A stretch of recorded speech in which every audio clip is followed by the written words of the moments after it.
और बांग्लादेश में आज फिर से टेंशन के आसार है। शेख हसीना को सुनाई गई सजा के खिलाफ आज उनकी पार्टी अवामी लीग ने पूरे देश में बंद की कॉल दी है। अवामी लीग के नेताओं ने कहा है कि ट्रिब्यूनल का फैसला बदले की भावना से प्रेरित है और इस बीच शेख हसीना के खिलाफ चल रहे प्रदर्शनों को लेकर बांग्लादेश के अलग अलग शहरों में सुरक्षा कड़ी कर दी गई है। यह पहला मौका है जब शेख हसीना के समर्थक सीधे बंद की कॉल दे रहे हैं और इसे देखते हुए आज तनाव के आसार हैं। बांग्लादेश में टेंशन बढ़ने वाली है। फांसी की सजा सुनाए जाने के बाद अब शेख हसीना के समर्थक भी एक्टिव हो गए हैं। ट्रिब्यूनल के फैसले के बाद आज अवामी लीग ने पूरे देश में बंद का ऐलान किया है। ये तस्वीरें ढाका में शेख हसीना के पिता शेख मुजीबुर रहमान के घर के बाहर की हैं। यहाँ सिक्योरिटी फोर्स का जमावड़ा है। बांग्लादेशी रेंजर्स के साथ साथ यहाँ पर ढाका की पुलिस भी तैनात है, क्योंकि कट्टरपंथी इस घर को जमींदोज करने पर आमादा है।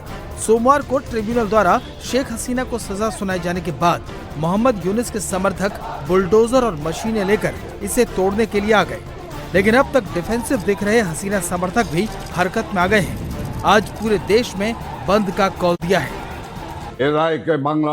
आज जो फैसला दिया गया है उसे बांग्लादेश की जनता नहीं मानती। इस फैसले के विरोध में कल पूरे बांग्लादेश में सुबह से शाम तक शटडाउन किया जाएगा। ट्रिब्यूनल के फैसले के बाद शेख हसीना ने भी इस पर कड़ी प्रतिक्रिया दी है। 2 पेज के लिखित स्टेटमेंट में शेख हसीना ने कहा, मेरे खिलाफ सुनाया गया फैसला गलत तरीके से बने ट्रिब्यूनल ने सुनाया है। इसकी स्थापना उस सरकार ने की है जिसके पास जनादेश नहीं है। ये पक्षपाती और राजनीति से प्रेरित फैसला है। मेरे लिए फांसी की सजा की मांग ये बताती है कि अंतरिम सरकार में चरमपंथी लोगों का बोलबाला है।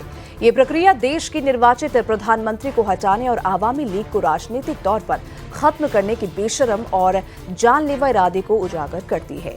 मैं बिना सबूत लगाए मानवाधिकार हनन के ट्रिब्यूनल के आरोपों को भी खारिज करती हूँ।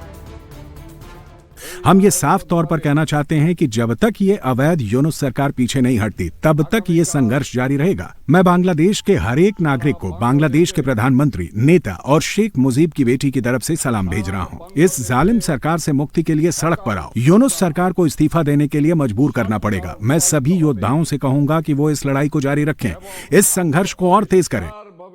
जल्द ही इस अवैध आतंकी यूनुस सरकार को हम इस्तीफा देने पर मजबूर कर देंगे। यूनुस सरकार जब तक स्टेप डाउन नहीं करती तब तक ये लड़ाई जारी रहेगी।